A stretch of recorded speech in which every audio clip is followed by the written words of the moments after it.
तो दोस्तों चलिए लेकर के आ गए हैं आपके लिए टेस्ट पेपर 85। जी हाँ दोस्तों, पिछले दिन एएलपी और टेक्नीशियन ग्रेड 3 के लिए ये टेस्ट हुई थी 85। उसी का क्या है कि आज हम आप लोगों का rank card plus test paper लेकर के आए हैं। तो सबसे पहले हम क्या कर लेते हैं कि टेस्ट पेपर पे डिस्कस कर लेते हैं क्या सही है क्या गलत है। ठीक है, जो लोग टेस्ट से वंचित हो गए हैं दोस्त शुरू से अंत तक के देख लीजिएगा ताकि आपको पता लग जाएगा कि इस 85 में क्या क्या क्वेश्चन थे और उसका क्या क्या आंसर है। ठीक है, तो ज्यादा देरी नहीं करते हैं, इस टेस्ट 85 पे हम क्या करते हैं कि डिस्कस कर लेते हैं। ठीक है, उसके बाद आप लोगों का रैंक कार्ड भी दिखा देंगे। और जो लोग नए हैं दोस्त, अगर आप भी टेस्ट देना चाहते हैं तो क्या कीजिएगा कि कम से कम टेस्ट पेपर तक बने रहिएगा, या उसी के बीच में हम क्या करेंगे कि आपको बता देंगे कि कहां से टेस्ट होगा एएलपी और टेक्नीशियन ग्रेड 3 के लिए। ठीक है, तो बने रहिए टेस्ट पेपर तक। चलिए हम क्या करते हैं कि देरी नहीं करते हैं, हम फटाफट क्या कर लेते हैं कि टेस्ट पेपर जो है उस पर डिस्कस कर लेते हैं। ठीक है, चलिए देरी नहीं करते, देखिएगा, देख लीजिए। ये क्वेश्चन नंबर फर्स्ट है, क्या है टेस्ट का क्वेश्चन नंबर फर्स्ट है जो 85 टेस्ट हुई थी उसका। देख लीजिए इसमें क्या कहा जा रहा है दोस्त, ये चीज कह रहा है कि टंगस्टन का प्रतिरोध ताप बढ़ने से क्या होता है। ठीक है, टंगस्टन का प्रतिरोध क्या होगा अगर टेम्परेचर को बढ़ा दिया जाएगा। देखिए जैसे जैसे टेम्परेचर को बढ़ाइएगा टंगस्टन में, वैसे वैसे उसका क्या होगा कि प्रतिरोध भी बढ़ेगा। ठीक है, यानी कि बिल्कुल समानुपाती होती है टेम्परेचर का प्रतिरोध जो होता है सो टंगस्टन में। ठीक है, तो इसको ध्यान में रखिएगा, क्या होगा, बढ़ेगा, टेम्परेचर के साथ साथ प्रतिरोध बढ़ता है। ये सेकेंड नंबर आपका आंसर करेक्ट होगा। अब ध्यान रखिएगा इस चीज में कि टंगस्टन का यूज आखिर कहां किया जाता है, बल्ब के फिलामेंट पे किया जाता है ना। तो मान लीजिए कि जब बल्ब नहीं जल रहा होता है तो फिलामेंट क्या होता है कि ठंडा होता है, उस समय का जो उसका रेजिस्टेंस होता है, और जलने के बाद जब गर्म हो जाता है टंगस्टन, उस समय प्रतिरोध ठंडे प्रतिरोध से 10 गुना ज्यादा जो है जलते हुए टंगस्टन का प्रतिरोध होता है। तो इसको ध्यान में रखिएगा दोस्त, इंपॉर्टेंट है। ठीक है, चलिए अब क्या करते हैं कि सेकेंड नंबर क्वेश्चन आपका दिखा देते हैं जो टेस्ट में लिए गए थे। देखिएगा, देख लीजिए ये सेकेंड नंबर क्वेश्चन है दोस्त। क्या कहा जा रहा है कि ऊर्जा का अंतराल जो है सबसे अधिक इनमें से किसमें होगा। ठीक है, सबसे अधिक ऊर्जा का अंतराल। देखिए आपको हम करेक्ट आंसर बताते हैं, और जिन लोगों ने ये मारा होगा बिल्कुल सही होगा। ध्यान रखिएगा ये थर्ड नंबर, क्या विद्युत का रोधी, यानी विद्युत रोधी। समझिए इंसुलेटर जो होता है वो उसमें क्या होता है ना कि ऊर्जा का अंतराल जो होता है वो सबसे अधिक होता है। क्यों होता है, क्योंकि अपने अंदर से वो ऊर्जा को, एनर्जी को या इलेक्ट्रिसिटी को प्रवेश होने नहीं देता है। इंसुलेटर है वो प्रतिरोधी होता है, प्रतिरोधी कहते हैं वो विद्युत रोधी होता है, उससे करंट फॉलो नहीं करता, पास नहीं करता है। बाकी सबसे अर्धचालक में भी क्या होता है, थोड़ा ना थोड़ा क्या होता है कि करंट पास होता ही है। सुपर कंडक्टर है, इससे तो कहीं अधिक ज्यादा में जो है क्या होता है कि करंट पास होते रहता है। धातु में भी होता है, सिर्फ इससे छोड़ करके। तो इसमें क्या होगा कि अधिक मात्रा में क्या होता है कि ऊर्जा अंतराल दिखने के लिए मिलता है, क्योंकि यह क्या करता है ना कि इलेक्ट्रिक करंट को ब्लॉक करके रखता है, बिल्कुल इलेक्ट्रिक करंट को पास होने नहीं देता है। तो वहां पे क्या होता है ना, इसका ऊर्जा का काफी भंडार जमा हो जाता है, इसलिए सबसे अधिक ऊर्जा का अंतराल आपको इसी में देखने के लिए मिलेगा, ये थर्ड नंबर में। ठीक है, तो दोस्त इंपॉर्टेंट है टेस्ट का ये। चलिए टेस्ट का तीसरा नंबर क्वेश्चन दिखाते हैं, देखिएगा, देख लीजिए ये तीसरा नंबर है। कहता है एक डोमेन में परमाणुओं से की संख्या जो है बताना है, एक डोमेन में परमाणुओं की संख्या कितना होता है। इंपॉर्टेंट क्वेश्चन है, पूछा भी जा चुका है कई बार ये क्वेश्चन। ध्यान रखिएगा एक डोमेन में अगर परमाणुओं की संख्या अगर पूछ रहा है तो ये फर्स्ट नंबर आपका होगा। 10 टू द पावर 18 से लेकर के 10 टू द पावर 21 तक की होती है। अगर इसका आकार पूछ लेता कि वन डोमेन का आकार कितना होता है तो जान लीजिए कि 1 मिलीमीटर के आसपास में क्या होता है कि इसका आकार होता है वन डोमेन का। ठीक है, आप दिन में अगर पूछ ले कि दिन में जो है इसका आकार कितना होता है, मतलब कि परमाणु की संख्या कितना होता है डोमेन में, वन डोमेन में, तो दिन में क्या होता है ना दोस्त कि लगभग जो है मान के चलिए 10 टू द पावर 21 तक पहुंच जाता है अधिकतम। जो आप देख रहे हैं ना तो वही 18 से 21 तक के दिन में होता है। तो इसको ध्यान में रखिएगा, इंपॉर्टेंट है दोस्त, पूछे जाते हैं। ठीक है, चलिए आपको क्या करते हैं कि चौथा क्वेश्चन दिखाते हैं, देखिएगा।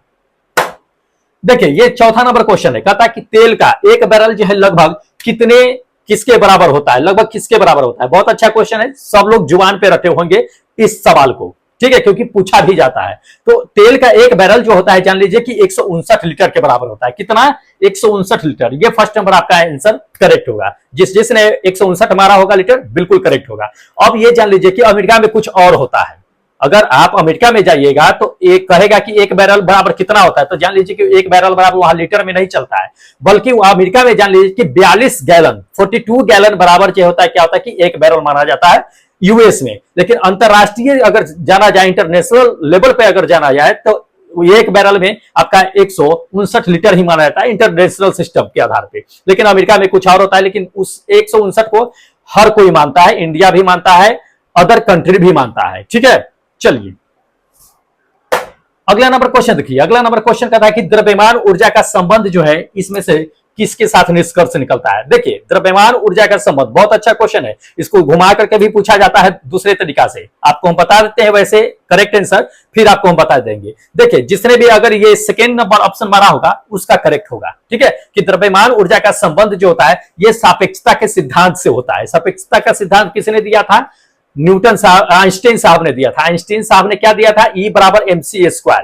तो E बराबर mc स्क्वायर दिया था, वही क्या होता है कि ऊर्जा और द्रव्यमान के बीच क्या होता है कि संबंध दिखाता है, ठीक है। तो इसको ध्यान में रखिएगा, ये सेकेंड नंबर आपका आंसर बिल्कुल करेक्ट होगा, ठीक है। जिसने मारा है बिल्कुल करेक्ट है, इंपॉर्टेंट है दोस्त, पूछे जाते हैं। चलिए अगला नंबर देख लीजिए, अगला नंबर कहता है कि परमाणु बम निम्नलिखित में से किस सिद्धांत पर कार्य करता है। बहुत अच्छा क्वेश्चन है। परमाणु बम आप जानते होइएगा कि नाभिकीय विखंडन के सिद्धांत पे काम करती है। किसके?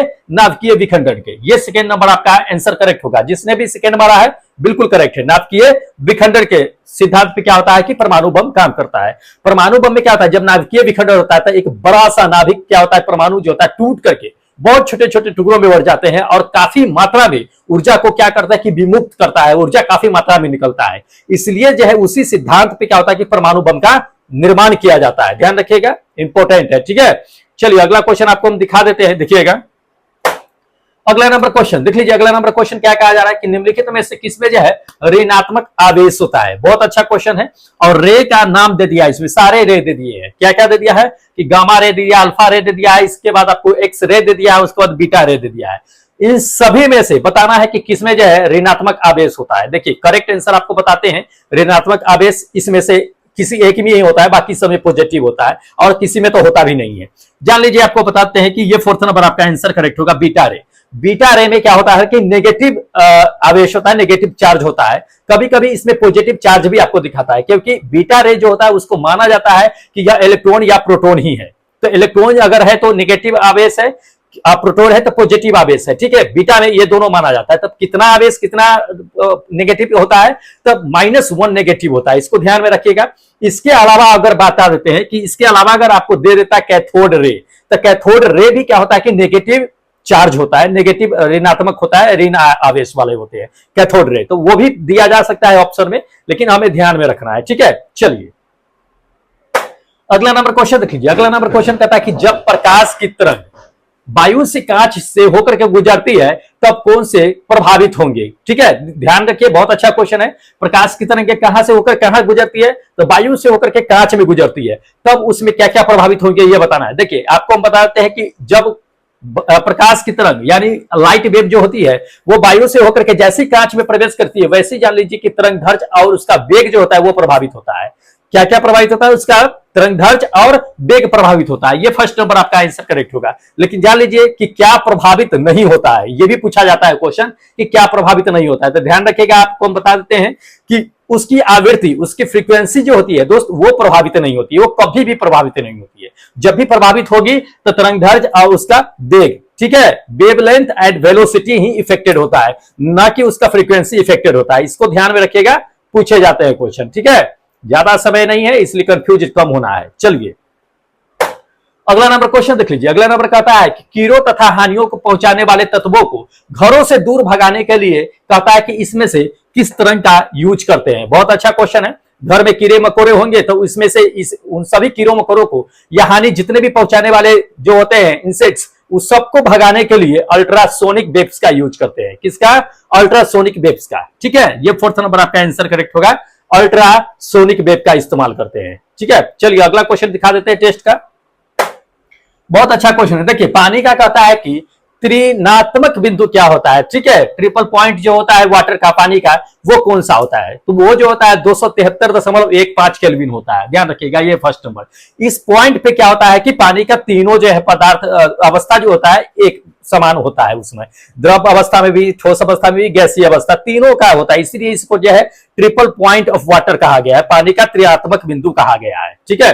तो इसको ध्यान में रखिएगा, पूछे जाते हैं ये सवाल। चलिए अगला क्वेश्चन आपको हम दिखा देते हैं, देखिएगा। अगला नंबर क्वेश्चन दोस्त ये कह रहा है कि ऊष्मा के स्थानांतरण के किस विधि के माध्यम से कणों की गति नहीं करते हैं कौन सी है, ठीक है। तो इसमें से बताना है कि वो कौन सी है, इसमें कौन सी विधि है जिसमें क्या होता है ना कि उष्मा का स्थानांतरण में आपका कण का कोई गति नहीं करता है, ठीक है। तो आपको हम बताते हैं करेक्ट आंसर जो है दोस्त, ये फर्स्ट नंबर जिसने भी मारा होगा विकिरण यानी रेडिएशन, वो बिल्कुल सही सही होगा। रेडिएशन में क्या होता है ना कि उष्मा के स्थानांतरण में उसके कण के गति जो होते हैं वो आपका जो है क्या होता है कि गति नहीं करते हैं, ठीक है। जान लीजिए कि कण की गति करने के लिए ये जो है आपका उष्मा का स्थानांतरण में कण की गति करने के लिए ये चुंबकीय तरंग की आवश्यकता होती है, ठीक है। वैसे आप जान लीजिए कि विकिरण जो होता है, विकिरण जो आप देख रहे हैं ये विकिरण, उसमें उष्मा के स्थानांतरण करने के लिए एक मात्र विधि होती है और इसमें आपका बताती है कि कण तो बिल्कुल ही गति नहीं करती है, उसके लिए जो है मैग्नेटिक वेव की जरूरत पड़ती है, ठीक है। तो ध्यान में रखना है दोस्त, जिसने भी मारा होगा बिल्कुल करेक्ट मारा होगा। चलिए अगला नंबर क्वेश्चन देख लीजिए दोस्त। अगला नंबर ये क्वेश्चन कहा जा रहा है कि 1 kg प्रति कहता है कि सेंटीमीटर स्क्वायर दाब जो है समतुल्य होता है वो किसके बराबर होता है।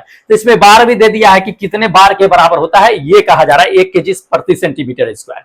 कभी कभी आपका पास्कल भी दे देता है, तो जान लीजिए कि 098 जो है आपका क्या होता है पास्कल, 0.98 पास्कल के बराबर होता है 1 kg सेंटीमीटर स्क्वायर। वैसे बार के बराबर में अगर कहें तो बार जो होता है ये फर्स्ट नंबर 0.1 बार के बराबर होता है 1 kg प्रति सेंटीमीटर स्क्वायर, दाब इसके समतुल्य होता है, ध्यान रखिएगा फर्स्ट नंबर।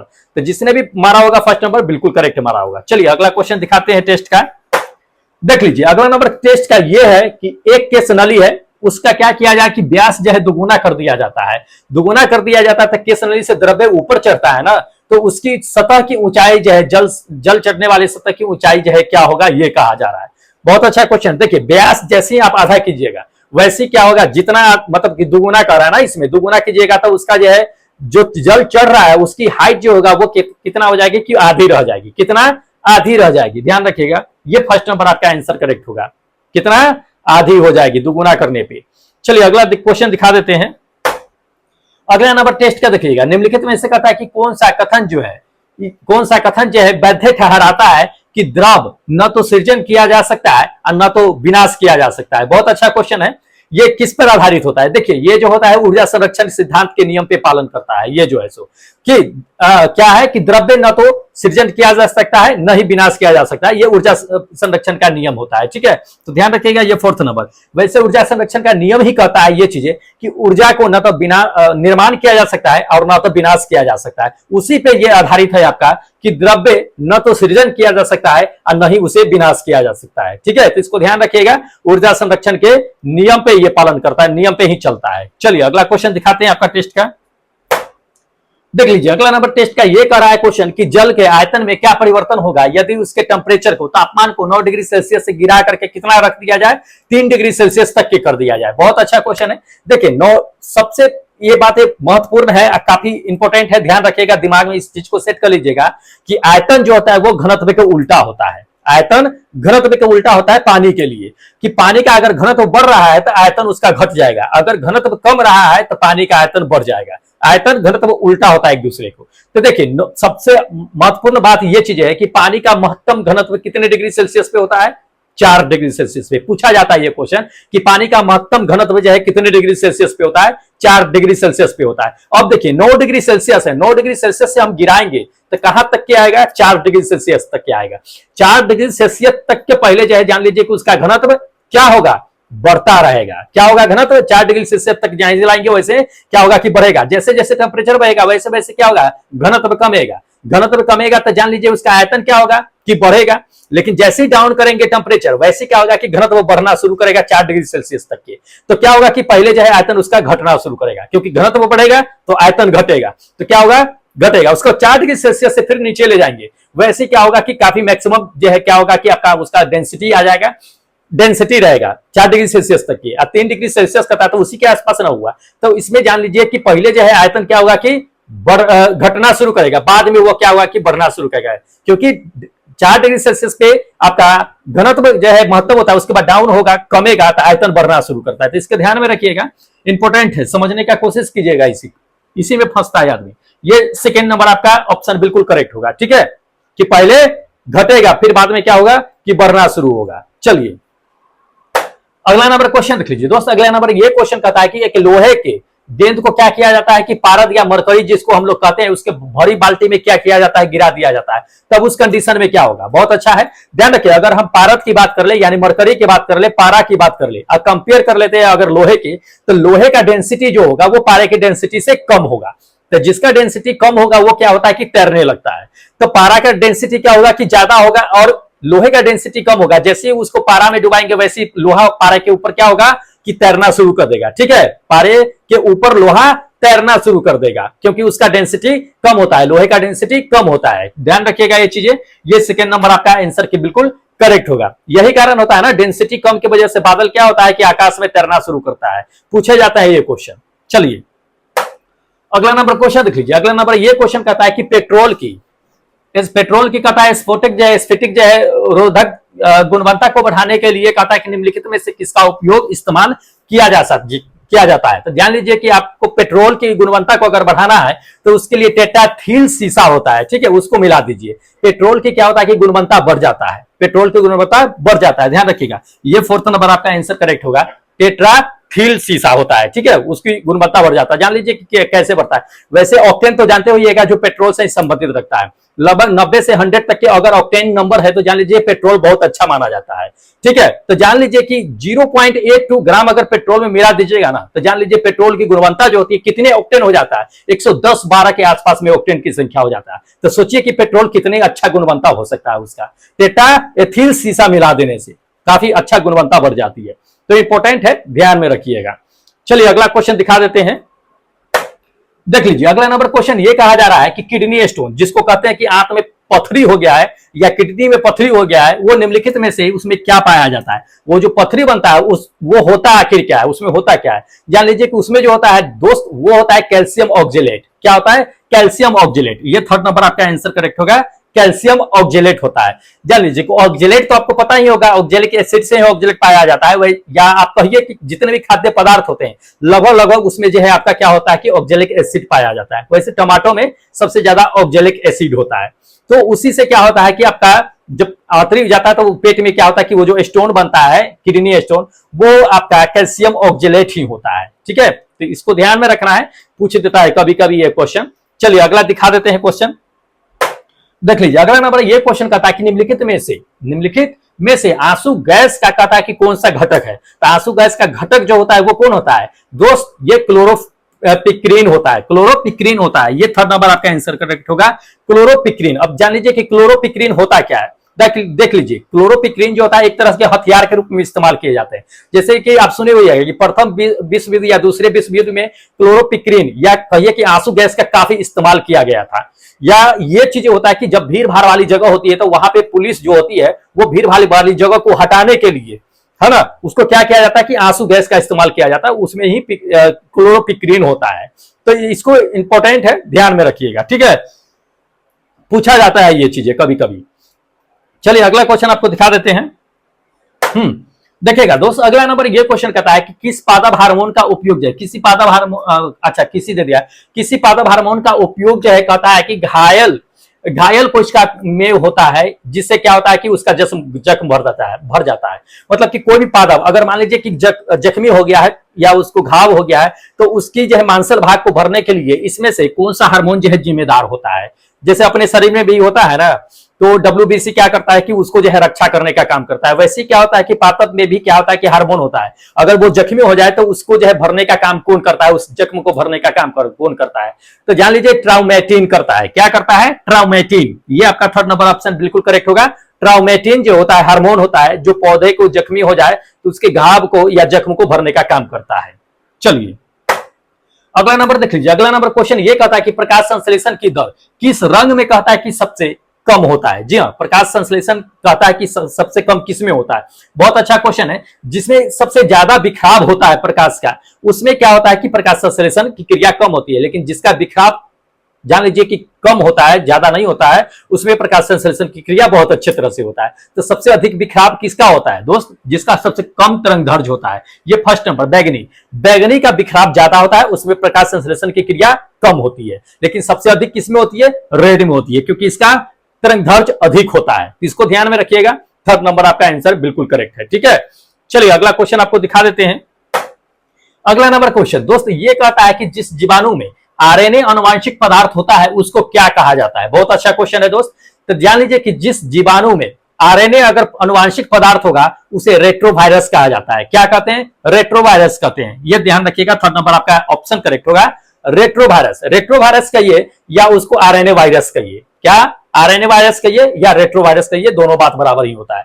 ठीक है, तो ध्यान रखिएगा, ये थर्ड नंबर आपका आंसर जो होगा वो बिल्कुल करेक्ट होगा। चलिए अगला क्वेश्चन आपको दिखा देते हैं, देख लीजिए। अगला नंबर क्वेश्चन ये कहता है कि मानव में कहता है कि एनीमिया जो है वो किसकी कमी के कारण से होता है। देखिए मानव के शरीर में अगर एनीमिया रोग जो होता है वो ब्लड की कमी से होता है। अब ब्लड की कमी किसकी वजह से होता है? लौह तत्व की कमी से ब्लड की कमी शरीर में हो जाता है। जान लीजिए लौह तत्व जो कहां से होता है? तो हरे साग सब्जी होता है, उसे विटामिन ए और लौह तत्व जो होता है वो काफी प्रचुर मात्रा में पाया जाता है। लेकिन आपको इसमें कुछ और देखने के लिए मिलेगा, इसमें लौह तत्व दिया नहीं है। तो जान लीजिए लौह तत्व आखिर किसमें पाया जाता है? विटामिन B12 में। ये फर्स्ट नंबर जिसने भी मारा होगा करेक्ट आंसर है। ठीक है, विटामिन B12 में क्या होता है कि आपका एनीमिया मतलब कि ब्लड बनने के लिए जो है काफी अच्छा स्रोत माना जाता है ये विटामिन B12। ठीक है, विटामिन B12 का स्रोत आखिर होता क्या है? तो अंडे, मांस, मुर्गी, मछली जो भी लोग खाते हैं उसमें काफी मात्रा में विटामिन B12 का स्रोत होता है। ठीक है, तो इसकी कमी से क्या होता है ना कि एनीमिया रोग होता है, यानी ब्लड की कमी हो जाता है और एनीमिया रोग होने का डर भी रहता है या हो भी जाता है। चलिए अगला क्वेश्चन देखिएगा। अगला नंबर क्वेश्चन देख लीजिए, इसमें क्या कह रहा है कि मानव नेत्र में उपस्थित रंगों को विभेद करने के लिए, मतलब रंग को जो है कोड करने के लिए, डिकोड करने के लिए मानव की आंख में क्या उपस्थित होता है। बहुत अच्छा क्वेश्चन है। देखिए उसमें जो होता है वो शंकु होता है। क्या होता है? शंकु। आंख में शंकु होता है या रॉड्स होते हैं, दो चीजें होते हैं। रॉड्स और शंकु जो होता है वो क्या करते हैं? मेन रूप से कलर को जो कोड करता है वो शंकु करता है, आंख में कोन्स करते हैं। ध्यान रखिएगा, ये सेकेंड नंबर आपका आंसर करेक्ट होगा। कोन्स जो होता है वो कलर को कोड करता है। वैसे हम किसी भी वस्तु को देखते हैं तो हमारे आंख में जो प्रतिबिंब बनता है वो उल्टा छाप बनता है, लेकिन तंत्रिका तंत्र के माध्यम से, कोन्स के माध्यम से होते हुए क्या होता है कि हमारे मस्तिष्क में जाता है, फिर मस्तिष्क उसे डिकोड करता है और दिखाता है कि आगे जो वस्तु है वो उल्टा नहीं सीधा है और इस कलर का है, क्योंकि कलर कोन्स जो होते हैं वो तंत्रिका तंत्र के माध्यम से मस्तिष्क में पहुंचाते हैं। ठीक है, तो कलर उसी तरह से हमें पहचानने में मदद करती है। नहीं तो कोन्स नहीं होते तो जान लीजिए हम ब्लैक एंड व्हाइट देखते हैं। ठीक है, कुत्ते बिल्ली जो होते हैं उनमें कोन्स नहीं पाए जाते हैं, वो किसी भी वस्तु को ब्लैक एंड व्हाइट देखते हैं, ना कि कलर में देखते हैं। ध्यान रखिएगा इस चीज को। चलिए अगला क्वेश्चन दिखाते हैं। अगला नंबर क्वेश्चन देख लीजिए दोस्त। अगला नंबर ये क्वेश्चन कहता है कि पित्ताशय में उपस्थित पाषाण यानी कि पत्थर जो होता है वो किसका जो है पाचन प्रभावित करता है। बहुत अच्छा है। अब जान लीजिए कि पित्ताशय में जो है किसका पथरी जो होता है वो किसका पाचन जो है प्रभावित करता है, तो वो वसा का करता है। किसका करता है? वसा का। ये फर्स्ट नंबर आपका ऑप्शन करेक्ट होगा, वसा का पाचन प्रभावित करता है। ठीक है, तो दोस्त ये था अपना 25 इंपॉर्टेंट क्वेश्चन जो टेस्ट में लिए गए थे। ठीक है, तो आज भी आपका टेस्ट क्या है कि 86 नंबर एक्टिव है, जाकर के फटाफट दे लीजिएगा। कहां से देना है टेस्ट? जो लोग रेगुलर बने रहते हैं उन्हें बताने की जरूरत नहीं है, उन्हें शुरू में ही पता हो गया होगा कि आज 80 नंबर 6 जो है टेस्ट एक्टिव हो गया होगा। लेकिन जो लोग नए हैं उन्हें पता नहीं होगा क्योंकि आप फर्स्ट टाइम या 2-4 बार ही हमारे चैनल पे आए होंगे, इसलिए मेरे टाइम टेबल का आपको पता नहीं होगा। लेकिन रेगुलर अगर 10 दिन 15 दिन रहिएगा तो आपको पता होगा मेरे टाइम टेबल क्या है क्या नहीं है, कब टेस्ट लिया जाता है, कब जो है कौन सा सेट चलता है। ठीक है, जो लोग रेगुलर है, जो लोग काफी समय से हमारे चैनल पे जुड़े हुए हैं, हमारे चैनल के माध्यम से तैयारी कर रहे हैं, उन्हें कहने की जरूरत नहीं है, अभी तक के सेट लगा करके बैठे भी होंगे। हाँ चलिए आप दिखा देते हैं कि जो लोग नए हैं आपको बता देते हैं कि टेस्ट कहां से देना है। इस एप्लीकेशन को देख रहे हैं, इस एप्लीकेशन को क्या कीजिएगा कि प्ले स्टोर से अपने मोबाइल में इंस्टॉल कर लीजिएगा, डाउनलोड करके, और इसी पे क्या होता है कि टेस्ट होता है। ERCB सर के नाम से आप इंस्टॉल कीजिएगा प्ले स्टोर से, उस पर सर्च कीजिएगा ना ERCB सर, ये एप्लीकेशन आ जाएगा, यही इमेज है, उसमें फोटो भी यही लगा हुआ है तो आ जाएगा। इसी पे क्या कीजिएगा कि जाकर के आप टेस्ट दे लीजिएगा। आज 80 नंबर 6 जो है टेस्ट एक्टिव हो चुका है, जाइए फटाफट टेस्ट दे लीजिए। और जो लोग चैनल अभी तक सब्सक्राइब नहीं किए हैं दोस्त, चैनल सब्सक्राइब कर लीजिए, क्योंकि आने वाली वीडियो आपके एग्जाम के लिए काफी हेल्पफुल होने वाली है, इसलिए बिल्कुल मिस मत कीजिए। टाइम है ही नहीं आपके पास, इसलिए जितना हो सके कर लीजिए सब्सक्राइब, क्योंकि जितना हो सके आप प्रिपरेशन कर सके हमारे चैनल के माध्यम से। फ्री में ही टेस्ट होता है, इसके लिए कोई पैसा देना नहीं होता है। अगर सोच रहे कि पैसा लगेगा दोस्त, पैसा नहीं लगता, हम फ्री में टेस्ट करवा रहे हैं इस एप्लीकेशन पे, ALP और टेक्नीशियन ग्रेड 3 वाले, ध्यान रखिएगा। ठीक है, तो जाइए फटाफट इंस्टॉल कीजिए। चलिए अब क्या करते हैं कि जो लोग टेस्ट दिए हैं वो ठहर जाए, क्योंकि क्या करना है कि आपका हम स्कोर कार्ड दिखा देते हैं कि आपने कितना नंबर स्कोर किया है, कितना नंबर लेकर के आया है। जो पिछला टेस्ट हुई थी 85, उसमें, तो फटाफट आपका रैंक दिखा देते हैं, या जो लोग नए हैं वो भी ठहर जाएंगे और देख लेंगे रैंक किस तरह का है, कितने नंबर पे कौन लोग है, कितने लोगों ने टेस्ट दिया है। स्कोर कार्ड आप तो डाउनलोड कर ही लेते हैं, लेकिन रैंक हम दिखा देते हैं। चलिए देखिएगा कौन जो है पहले नंबर पे है, देख लीजिए। आज ये है अपना रैंक कार्ड। आज जो नंबर 1 पे बने हुए हैं कौन है कि कुंदन कुमार साहब है, जो नंबर 1 पे है, बहुत अच्छा है। 75 में 55.68 नंबर लेकर के आए हैं। सेकेंड नंबर पे देख लीजिएगा, सेकेंड नंबर पे ये रंजन पांडे साहब है। तीसरे नंबर पे अजीत कुमार साहब है। चौथे नंबर पे ये किशोरी साहब है, किशोर कुमार किशोरी है, मतलब कि कुंदन किशोरी है, बहुत अच्छा है। पांचवें नंबर पे ये अरविंद साहब है। उसको छठे नंबर पे गुड्डू यादव है। देखिए ये सभी लोग जो है क्या कि अच्छे नंबर लेकर के आए हैं, ठीक है। तो देखिए इसी तरह से क्या होता है कि आपका रैंक कार्ड दिखाते हैं, तो बहुत सारे लोगों ने टेस्ट दिया है, उन सबको हम दिखाते हैं बारी बारी से रैंक। देखते रहिएगा शुरू से अंत तक के जितने भी लोगों ने टेस्ट दिया है, बने रहिएगा। चलिए अगला दिखाते हैं आपको 7वें नंबर पे। 7 नंबर पे देख लीजिएगा कि लवकेश साहब है। उसके बाद जो है देख लीजिएगा 8 नंबर पे जो है विक्रम यादव साहब है। उसके बाद जो है 9 नंबर पे देख लीजिएगा, 9 नंबर पे ये मीना साहब है। उसके बाद जो है 10 नंबर पे देख लीजिएगा कि मृत्युंजय साहब है। उसके बाद 11वें नंबर पे देख लीजिएगा कि हरि ओम साहब है। उसके बाद जो है आपका 12 नंबर पे जो है ये आपका सुमित भाई है। 12 नंबर पे सुमित भाई है, बहुत अच्छा है सुमित भाई, मेहनत कीजिए।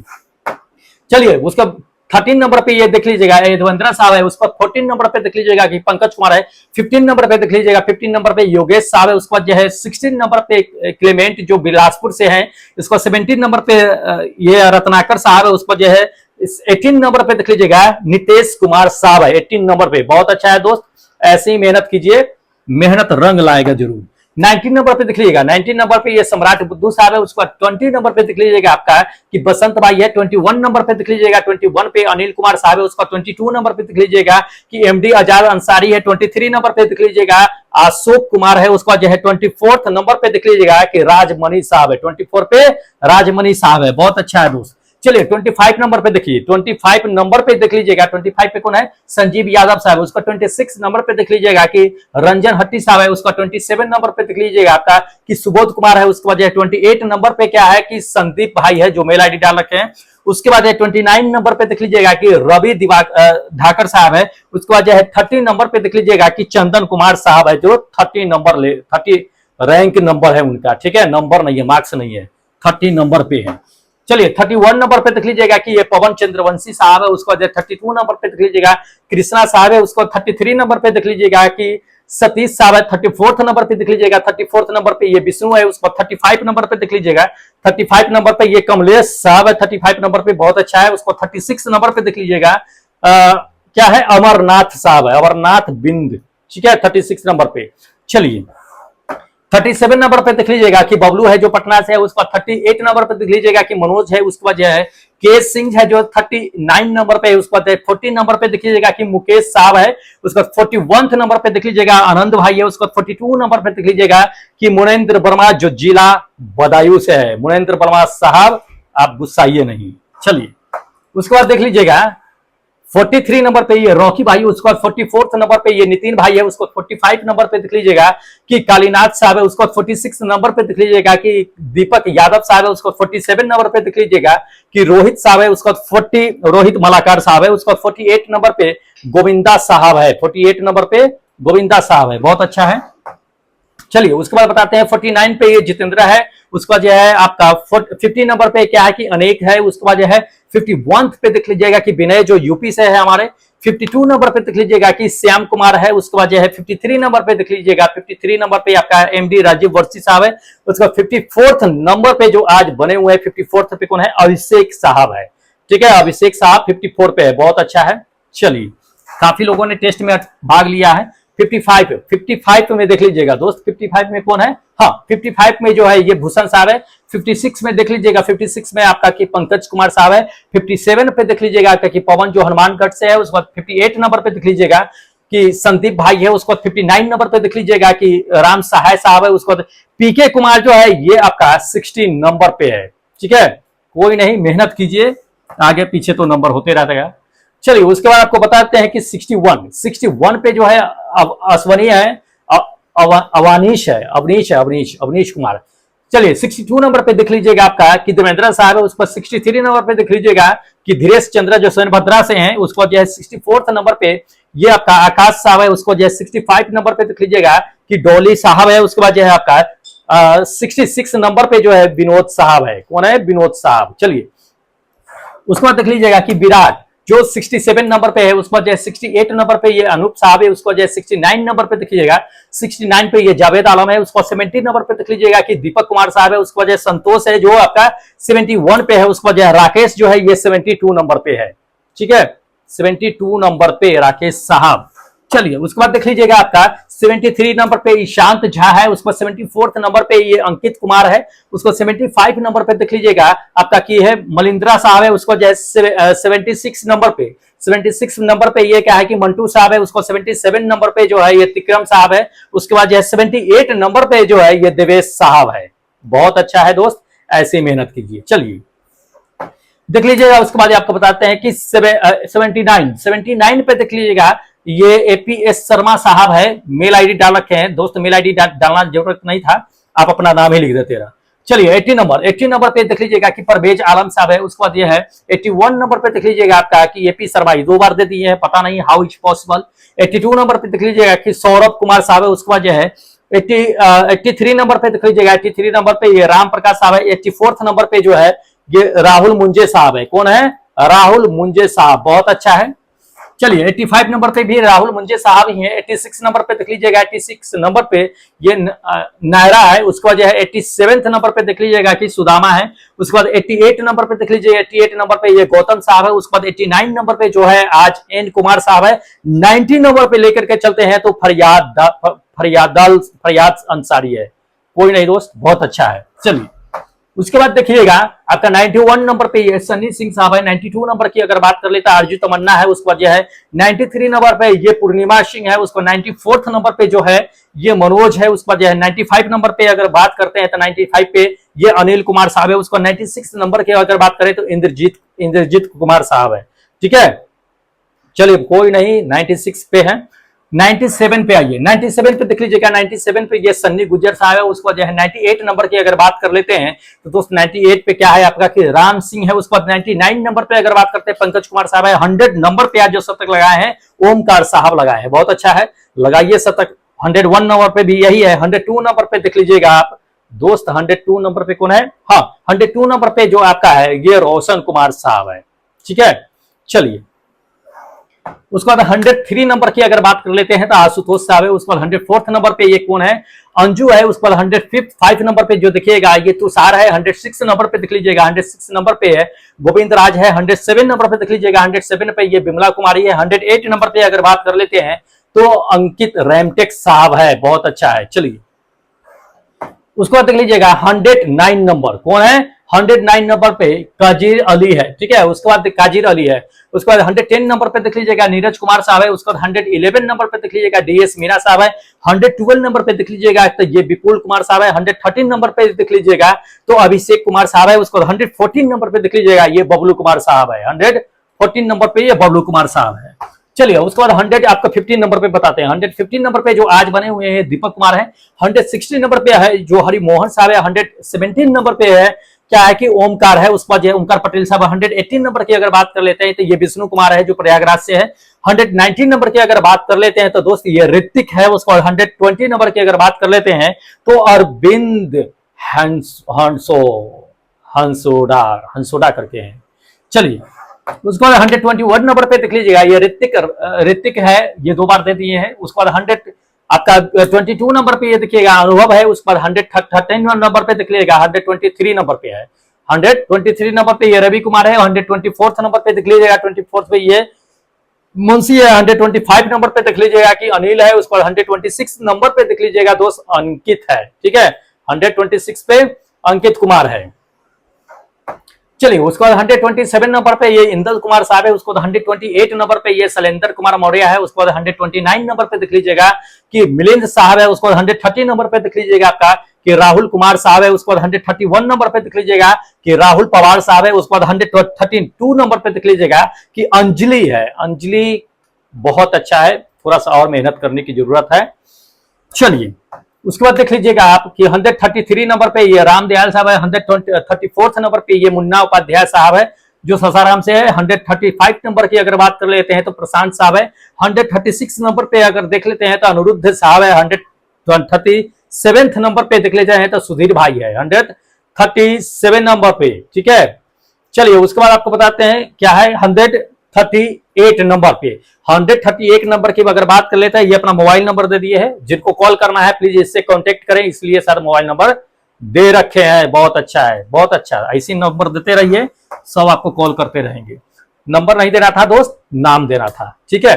चलिए 139 पे देखिएगा, 139 पे ये क्या है, ऋषि राम साहब है। उसके बाद 140 नंबर पे अगर बात कर लेते हैं, ये सुमित कुमार साहब है। उसके बाद जो है शुभम है हमारे जो 141 नंबर पे। 142 नंबर की अगर बात कर लेते हैं तो राजकुमार साहब है। 143 नंबर पे अगर बात कर लेते हैं तो ये आयुष कुमार है। उसके बाद 144 नंबर पे ये राकेश साहब है। तो दोस्त इतने लोगों ने क्या किया है कि टेस्ट अटेम्प्ट किए हैं। इन लोगों का हमने आपको क्या किया है कि रैंक कार्ड दिखा दिया है कि किसने कितना रैंक लेकर के आए हैं। 144 लोगों ने ऑल इंडिया से टेस्ट दिया है, ठीक है। तो अगर आप भी टेस्ट में भाग लेना चाहते हैं, फटाफट इस एप्लीकेशन को डाउनलोड कीजिए और अपने मोबाइल में इंस्टॉल कीजिए, जाकर के फटाफट टेस्ट दे दीजिए, ठीक है, देर मत कीजिए। और जो लोग चैनल सब्सक्राइब नहीं कर रखे हैं दोस्त, फटाफट चैनल सब्सक्राइब कर लीजिए, क्योंकि आपके लिए ही बेनिफिट होने वाली है, इसलिए आपको बता रहे हैं, क्योंकि अब ज्यादा दिन है ही नहीं, अब उल्टा गिनती गिनना शुरू कर दीजिए, ठीक है। चलिए अब क्या कीजिए दोस्त कि हमें इजाजत दे दीजिए, फिर हम अगले दिन मिलेंगे चैप्टर वाइज जो वीडियो चल रही है उस सेट में एक नया सेट लेकर के। तब तक जय हिंद दोस्तों।